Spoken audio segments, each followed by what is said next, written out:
Hi, my name is Alyssa Key and I work with the Career Services Office here at Faulkner Law. You're watching part 1 of 3 Symplicity video tutorials. Symplicity is an online database that allows you to search and apply for jobs during your law school career and even afterward, if necessary. Let's get started. You may be asking, what is Symplicity?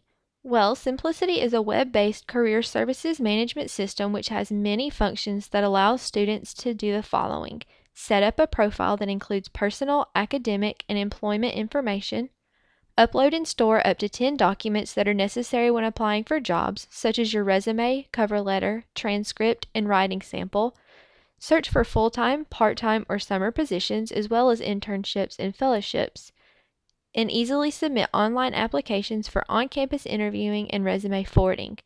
Symplicity does much more, all of which will be covered in our 3 videos. After you're finished watching this video, you should be able to log into Symplicity, use the homepage to its fullest extent, including reading announcements and using shortcuts, set up your profile in Symplicity, add documents such as your resume and cover letter, and find helpful documents and information. You should have received an email that looks like this. It contains your username and password. If you have not gotten this email, please contact the Career Services Office at jslcso@faulkner.edu.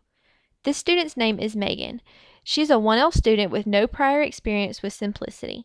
We'll be following Megan as she sets up her account and navigates through Symplicity. When you follow the link in your email, this is the screen you'll see. Enter the username and password from that email. You'll learn how to change your password later in the presentation. Once you log in, you'll see the home page. The announcement section in the middle of the page is where the Career Services Office will post important reminders, upcoming events, and deadlines. Please check these often since they contain vital information. The shortcut menu is on the right-hand side of the home page. There are 3 tabs. The first shortcut takes you to the document library. This is where samples such as cover letters and resumes and presentations are available for you to view. The document library will be discussed later in this video. Next is the My Activity Summary tab. Here you can review your recent activity, such as events you attended or jobs that you applied for. Because Megan is new, you see that she doesn't have anything under her activity summary. The final shortcut is Request a Counseling Appointment.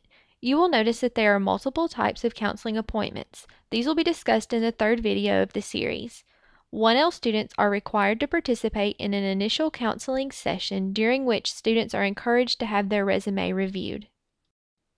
The Profile tab is located at the top of the screen. Under the Profile section, you will notice 7 tabs: Personal, Academic, Privacy, Employment, Graduate Employment Survey, Password and Preferences, and Activity Summary. The first tab is the Personal tab. Make sure all of your information is correct. Since this is the information that the Career Services Office will use to get in touch with you, it is vital for all of your contact information to be up to date. Click Save if you change anything. Next is the Academic tab. Make sure everything is correct. Make changes if needed. You must choose practice areas, work authorization, degree level, which is the highest degree level you have already completed, and at least 1 geographical preference. Choosing your practice areas of interest and geographical preferences is important because we will be able to keep you updated concerning job openings, internships, workshops, etc. in those areas. To choose more than 1 practice area, hold the Control key and click each area of interest. Megan is interested in banking and finance, bankruptcy, and civil rights positions in Alabama and all over the Southeast. Remember to save. The 3rd tab is Privacy. You do want to receive emails from the Career Center. If Megan chooses No, the CSO will be unable to send her a new username and password if she loses or forgets her current one. Promote My Resume to employers. We do not use this feature at this time. And do you want to receive text message alerts? Next is the Employment tab. Once you have worked a summer job or interned in a legal capacity during law school, you will be able to enter that information. Only 2L and 3L students have access to that feature. Check this section to make sure everything is correct. Since Megan is a 1L student, she doesn't have any law school employment. If Megan was a 2L or 3L student, this is what she would see. Click Add New to input a new position. Put in your job information, then click Submit. This section is important because, with your permission, our office can use that information to help other students. If you choose to, you'll be able to share your experience with others. The fifth tab is the Graduate Employment Survey. This section will be important to you after you graduate, but should not be filled out until then. If you are a graduate, input your employment information and click Submit at the bottom of the screen.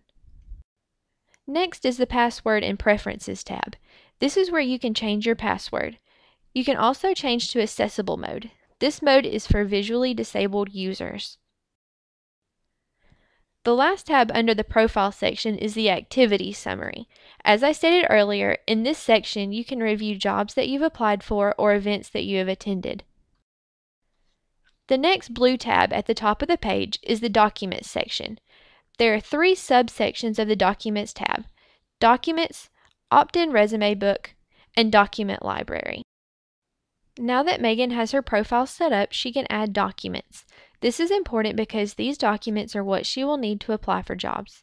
There are 5 types of documents you can upload and store in Symplicity: resume, cover letter, unofficial transcript, writing sample, and other documents. To start adding documents, click Add New on the bottom left-hand side.